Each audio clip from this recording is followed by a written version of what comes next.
But yeah, please enjoy. This is a video of me suffering.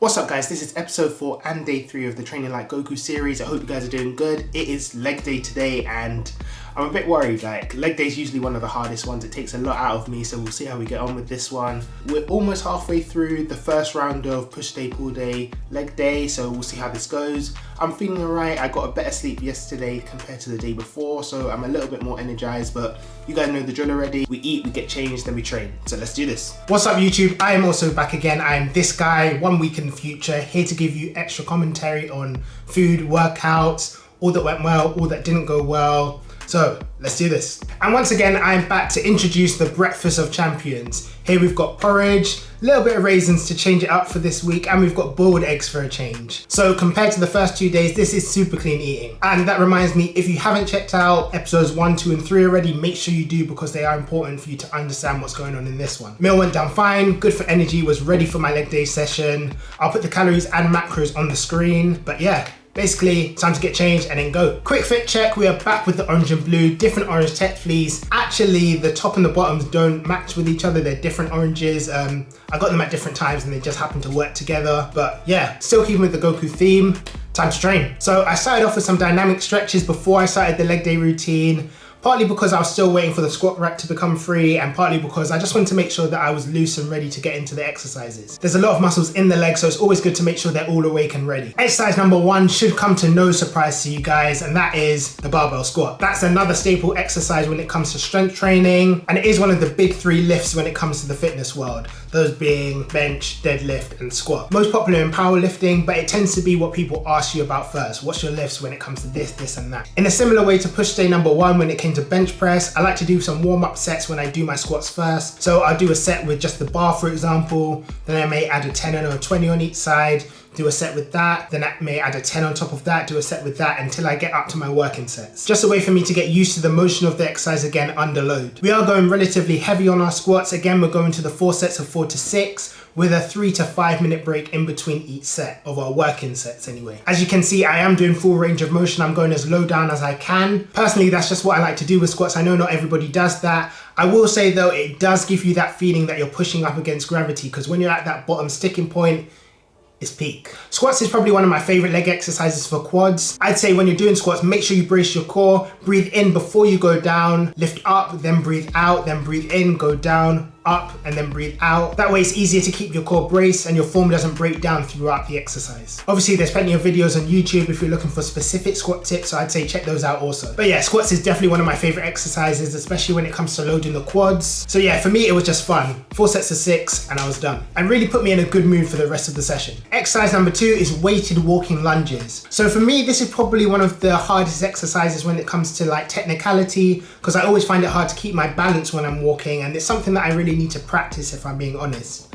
But it's a great exercise for the quads again, for the core, and to be honest, in general, because it's a moving exercise, you do require a lot of stabilizing muscles to keep your balance, which is a great way to work your muscle control. With this one, it just depends on how much space you've got in your particular gym if you are trying this out. I'd say for one set, you don't really need to walk more than 30, maybe 40 meters. If you don't have that kind of space, you can walk up and down instead to try and get that kind of distance. But that is just one set, and we're doing 2 sets for this workout because it's quite hard and it's borderline in cardio. We don't all do too much and tire ourselves out for the rest of the workout. Of course, this is very much a Goku workout as well. Obviously, he didn't invent lunges, but I chose this workout specifically because I remember seeing him doing the walking lunges in the gravity room. Exercise number 3, again, a very difficult workout for me, is dumbbell Romanian deadlifts. The main difficulty I have with this is because my grip strength isn't the strongest. So after tiring out my grip in the walking lunges, I'm also holding the weights for this as well. And because I'm going fairly heavy, it's not easy, I'm not gonna lie to you. But having said that, it is a good way to improve your grip strength and train your forearms. But yeah, the exercise is fairly straightforward. Sometimes it can be a bit hard to get that happy medium because you want to hip hinge, but you also want to bend your knees slightly. You don't want to bend your knees too much because then you'll be taking away the stretch from your hamstrings. You don't want to bend them too little because then you're just just be doing a stiff leg deadlift. This is a great exercise for your hamstrings in my opinion. We've worked the quads quite a bit with the squats and the lunges, so we want to move on to the other muscle groups in the leg. Because it's our first hamstring exercise, we are doing 4 sets of 6 with this. If you can, obviously it might not always be possible,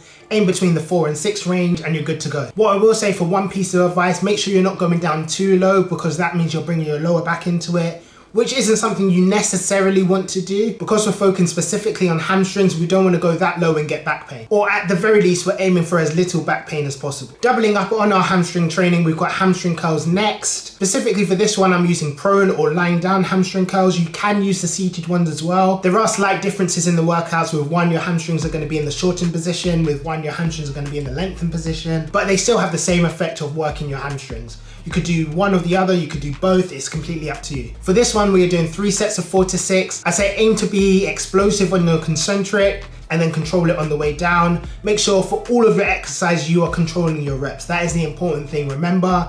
Even though we are doing strength training, we are also trying to do muscle control as well. But yeah, other than that, we're good to go. Next exercise is the seated calf raise. Now, calves are an extremely neglected exercise when it comes to leg day by a lot of people, including myself in the past. And I had to work very hard to get my calves back up to scratch because I spent a lot of years just saying, oh, I'll do it next week, oh, I'll do it next week. And for me to be considered a good leg day, it needs to incorporate either seated calf raises, standing or straight leg calf raises, or both. Now, for this one, I'm only using seated calf raises, partly because I'm going to be doing another leg day later on in the week where I can incorporate the standing calf raises or straight leg calf raises, but also because of Muay Thai, I do work my calves quite a bit. So if you want to, you can add standing calf raises as well to this routine. It's also part of the reason that this workout's slightly shorter than some of the others. But yeah, with Muay Thai, when it comes to training, drills, or sparring, we are actively using our calves. For example, with skipping, or in terms of like shadow boxing, we're on the balls with our feet, so our calves are pretty much always flexed, which is where my rationale is for personally not having both in the same workout day. But yeah, while they both work the calves, the seated and straight leg both have different purposes. My pronunciations may be wrong, so I apologize. I'll put the words on the screen as well, just in case. But the seated calf raises focus more on the soleus muscle, which is underneath the gastrocnemius muscle. Both important muscles in the calves, and having routines that work both muscles will improve the strength of your calves as a whole very quickly. The finisher for leg day is wall sits, also known as ski sits, an incredibly difficult exercise. Basically, you get in a position where you're leaning against the wall, your legs are 90 degrees, and you're trying to hold that position like you're sitting in an invisible chair. I've been doing wall sits on and off for the past year outside of this program, so my aim is always to go for 1 minute and 10 seconds now.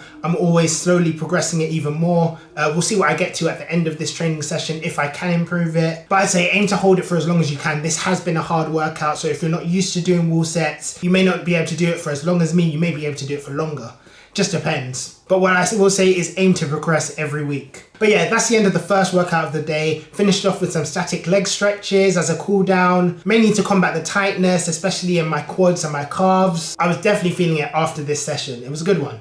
But yeah, let's go eat. So for post-workout meal number 1 today, I actually ordered from Deliveroo because I'd finished all my food and I didn't have time to cook. So trying to keep with the Dragon Ball Z theme, I decided to order from a Japanese restaurant, and I actually tried unagi for the first time, which is eel. It wasn't actually that bad. I got a dish called unaju, or unagi with rice, and I also got chicken gyoza, which is Japanese dumplings. Went down very well. The best way I could describe eel is kind of like a combination between meat and fish. Yeah, pretty much as someone had fused cod and beef together, and it worked, to be honest. It's not my favorite meat, but it was very nice. And of course, we are empty plate gang yet again. I then spent the next few hours cooking, making sure I had enough food for the next few days, even though, thinking about it, I did order from Deliveroo a few more times, which you'll probably see throughout the week, but yeah. But by the time I finished cooking, it was time for me to have my second post-workout meal, which was pretty much special fried rice. It was a combination of egg fried rice, beef stew, and different vegetables, including peppers and various other stuff. It was very nice. It was very tough to eat though, very heavy, but I guess I was the guy for the job. As you can see, I got changed, so let me show you the fit real quick. Repping my gym with my Muay Thai shorts. I got the Gara tee from Hypeland, and then I've got my matching do-rag. This was probably one of my favorite evening fits, if I'm being honest. And I've got to say, this day actually went really quickly because before I knew it, it was time for the gym again. Started off with the standard warm-up session, just doing some dynamic stretches to make sure I'm nice and loose. And then I took to the heavy bag for warm-up part 2. So one thing one of my Muay Thai coaches have got to start doing at the beginning of some of the advanced sessions is 300 knees to the heavy bag, which is absolutely killer. But because I'm trying to get into this mindset of practicing my Muay Thai, I wanted to make sure that I was doing that as well outside of class. And because today happens to be the day we were working on the heavy bag, I thought I might as well. So just to be clear, it's skip knees on the bag. You have to push the bag slightly out with your forearms and then bring it in as you're coming to do each knee. I think it's meant to replicate when you're in a clinch and you're trying to bring the person into your knee as you're throwing it. So incredibly tiring. I think the aim is to do 300 in one go. I'm definitely not at that level yet. I think I'm able to do like 60, maybe 70 in one go, then rest for like a minute or two, then go again. But yeah, please enjoy. This is a video of me suffering. But yeah, following that, it was time for the workout. I put on my gloves, started going a few rounds on the heavy bag, just practicing my punches, my strikes, trying to get a flow on the heavy bag, which is something I find very difficult. I like working on the heavy bag compared to shadow boxing because I've actually got a target to hit, even though it's not really moving or defending itself like it would if I was facing someone in sparring. It does kind of feel like it's easier to visualize your opponent in the heavy bag rather than shadow boxing. Another good thing is that I'm also able to control how hard I'm going. I could go light on the heavy bag if I wanted to. If I wanted to try out some heavy punches, I could do that. Heavy kicks, heavy knees, for example. Or I could just go light and take it easy. The swinging nature of the bag as well also forces me to work on my footwork because I have to get around it, make sure I'm in the right position to land my attacks, stuff like that. But yeah, I think I did something similar to when I did my shadow boxing. 5 rounds, each one 3 minutes, 1 minute rest in between each round, and I was done.